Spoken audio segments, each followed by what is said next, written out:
ആഷ്മി, ഇപ്പോൾ നമുക്കിപ്പം ദീപക് തർമ്മട വീണ്ടും ചേരുന്നുണ്ട്. അവിടെ തപോഷ് കുമാർ, ഒരു SP അദ്ദേഹത്തോടൊപ്പം ഉണ്ട്. ഈ രക്ഷാപ്രവർത്തനത്തിൽ ഏർപ്പെട്ടിരിക്കുന്ന പോലീസ് ഓഫീസറാണെന്ന് കരുതുന്നു. പറയൂ ദീപക് ധർമ്മടം. SKN ഞാനിപ്പോൾ ഉള്ളത് മുണ്ടക്കൈ സിറ്റിയിലാണ്, അതായത് മുണ്ടക്കൈ ടൗൺ. ഒരു ടൗൺ പൂർണ്ണമായും ഇല്ലാതായി. നമ്മുടെ ക്യാമറാമാൻ പ്രവീൺ ധർമ്മശാല ഒന്ന് പാൻ ചെയ്യുമ്പോൾ കാണാം SKN. ഇവിടെയെല്ലാം ജനനിബിഡമായ കടകളുണ്ടായിരുന്നു, വീടുകളുണ്ടായിരുന്നു, ഒക്കെ ഉണ്ടായിരുന്ന സ്ഥലമാണ്. നമുക്കിപ്പം ഇടത്തോട്ടേക്കൊന്ന് പാൻ ചെയ്യുമ്പോൾ കാണാം, ഇതാ വീടുകൾ തകർന്നിരിക്കുന്നു. അതായത് ഒരു ഗ്രാമപ്രദേശത്തിൻ്റെ കവല പൂർണ്ണമായും ഇല്ലാതായിരിക്കുന്നു.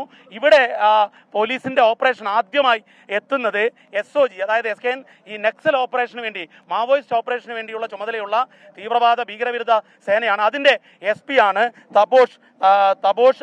ആസാം സ്വദേശിയാണ്. അദ്ദേഹമാണ് ആദ്യമായി ഇവിടെ എത്തുന്നത്. കഴിഞ്ഞ 4 ദിവസമായി അദ്ദേഹം ഈ മലമുകളിൽ തന്നെയാണ്. അദ്ദേഹം കൽപ്പറ്റയിലേക്ക് വരുന്നില്ല, ഇവിടുത്തെ ഓപ്പറേഷൻ നിയന്ത്രിക്കുകയാണ്. അദ്ദേഹം നമ്മളോടൊപ്പം ചേരുകയാണ്. Sir, first of all congrats. You are the first person operated here. SOG is doing a wonderful job. What is your experience here? Experience is it was a difficult operation. Okay, ആദ്യം ഇവിടെ കയറി വരുന്ന വഴിയില്ലായിരുന്നു. So നമ്മുടെ SOG men ആദ്യം 5:30 എത്തിയതിന് ശേഷം കുറേ ബോഡീസൊക്കെ recovery ചെയ്തിട്ടുണ്ടായിരുന്നു. പിന്നെ ഇവിടെ കുറേ റെസ്ക്യൂ ചെയ്യാനുള്ള ആളുണ്ടാന്ന് നമുക്ക് വിവരം കിട്ടിയിട്ടുണ്ട്.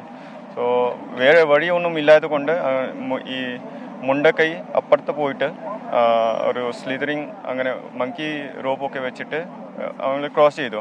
ഈ ആദ്യം ഇങ്ങോട്ടേക്ക് വരുമ്പോഴാണ് ഇത്രയും ആൾക്കാർ, നമ്മൾ പോലും മാധ്യമങ്ങളെല്ലാം പിന്നെ വൈകിയാണ് അറിയുന്നത്, ഇത്രയും പേർ ഇവിടെ അകപ്പെട്ടു എന്നുള്ളത്. ആ ഒരു ഭീകരമായ അന്തരീക്ഷത്തിൽ താങ്കളുടെ നേതൃത്വത്തിലാണ് ആദ്യമായി ഇവിടത്തേക്ക് പോലീസ് എത്തുന്നത്.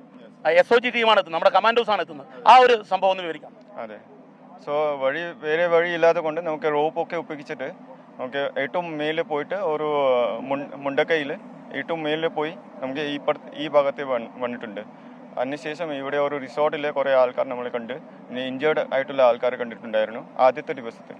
പിന്നെ അവർക്ക് എടുത്തിട്ട് താഴെ റെസ്ക്യൂ ചെയ്തു. അതിനുശേഷം അവിടെയും പാലം ഇല്ലായിരുന്നു. ആ പാലം നമ്മൾ തന്നെ ആക്കിയത്.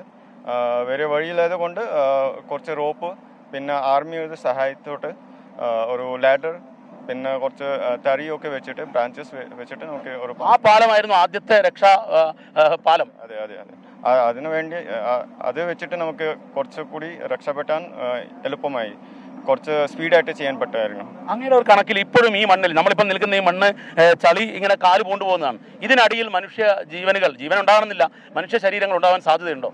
സാധ്യതയുണ്ട്. ഇവിടെ കുറച്ച് വീടുകൾ ഉണ്ടായിരുന്നു, 8-10ഓളം കുടുംബക്കാരുണ്ടായിരുന്നു. പിന്നെ ആ ഭാഗത്തും കുറേ വീടുകൾ അങ്ങനെ പൊളിഞ്ഞ് പോയിട്ടുണ്ട്. സോ ഇപ്പോഴും ഉണ്ടാകാൻ സാധ്യതയുണ്ട്, പക്ഷേ നമുക്ക് അങ്ങനെ പറയാൻ പറ്റില്ല. കുറേ ബോഡീസ് ഓൾറെഡി റിക്കവർ ആയിട്ടുണ്ട്. സോ ഇപ്പം കടാവർ ഡോഗിനെ വെച്ച് ഈ മൃതദേഹം കണ്ടെത്താൻ ശ്രമം നടക്കുന്നുണ്ടല്ലോ. അതെ അതെ, ആദ്യത്തെ ഈ ബോഡീസൊക്കെ റിക്കവർ ചെയ്തത് കടാവർ ഡോഗാണ് വെച്ചിട്ട് ആണ് ചെയ്തിരുന്നത്.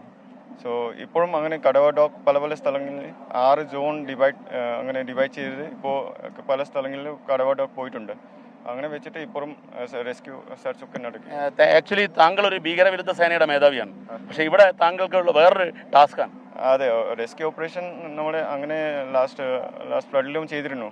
സോ നമുക്ക് സാധാരണ നക്സൽ ഓപ്പറേഷൻസ് ഒക്കെ ചെയ്യുകയാണ്, പക്ഷേ ഇതുപോലെയുള്ള സ്ഥിതിയിൽ നമുക്ക് പെട്ടെന്ന് റെസ്ക്യൂ ചെയ്യാൻ സാധിക്കും. Thank you. SKN, ഇവർക്ക് ഈ ടെറൈൻ വളരെ കൃത്യമായി പരിചയമുണ്ട്. കാരണം ഇവർ അണ്ടർ കവറായി നക്സൽ മാവോയിസ്റ്റ് ഓപ്പറേഷൻ്റെ ഭാഗമായി കമാൻഡോസ് തണ്ടർബോൾട്ടായിട്ടും SOGയുമായും ഈ പ്രദേശത്ത് ഇപ്പോൾ ദൃശ്യങ്ങളിൽ കാണാം. SKN, വളരെ ഭീകരമായ ഉള്ളുപൊള്ളുന്ന ദൃശ്യമാണ്.